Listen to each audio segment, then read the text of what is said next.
आपल्या नगर परिषदेमध्ये जवळजवळ 1 कोटी रुपयाचा शिक्षण कर गोळा होतोय. त्यातला समजा 80 लाख जरी आपण वसूल करत असू ना, त्यातला एकही रुपये आपण वापरू शकत नाही. कारण आपल्या नगर परिषदेकडे शिक्षण मंडळ किंवा शिक्षण समिती नाही.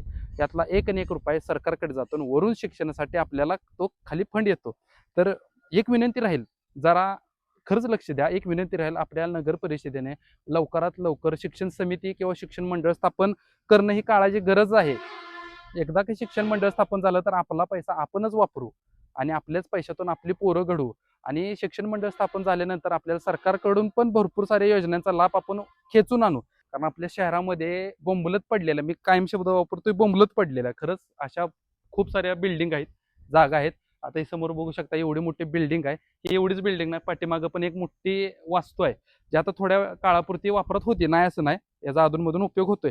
पण आपल्या नगर परिषदेने ह्या सगळ्याच गोष्टींवरती ताबा आणून चांगल्या गोष्टी होणं गरजेचं आहे. आता तुम्ही मध्ये बघितलं, एका एका खोलीत अंगणवाडीचे 25, 30, 40 मुलं शिकतात. तिथं व्यवस्थित सोय सुद्धा नाही. मी जर अशा बिल्डिंग तुमच्या ताब्यात घेऊन जर शाळा बांधल्या, शाळा चांगल्या केल्या, तर आपल्या शहरातील मुलांचा बौद्धिक विकास होईल. आणि बौद्धिक विकासाबरोबर तुम्ही बघू शकता, इथं एवढं मोठं ग्राउंड आहे.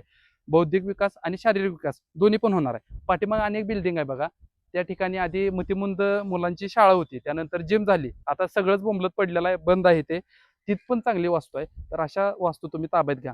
मला माहित आहे आपली नगर परिषद ह्या वास्तू ताब्यात घेऊन शाळा बांधू शकत नाहीत, कारण आपल्या नगर परिषदेमध्ये शिक्षण मंडळ नाही. तर माझे सर्व नगरसेवक, नगराध्यक्ष, तसेच आपले सीओ साहेब, सगळ्यांना विनंती आहे, तुम्ही ह्या समस्येकडे लवकरात लवकर बघणं गरजेचं आहे. शहराची लोकसंख्या झपाट्याने वाढत आहे, लहान मुलांची गैरसोय होत आहे. आम्ही आमचे भरलेल्या टॅक्समधून आम्ही प्रायव्हेटला आमची मुलं शिकवायची नाहीत. आम्ही जो टॅक्स भरतोय त्या टॅक्समधूनच आम्हाला आमची मुलं शिकवायची आहेत. त्यामुळे नगरपालिकेनं लवकरात लवकर ह्या गोष्टीकडे लक्ष देणं खूप गरजेचं आहे.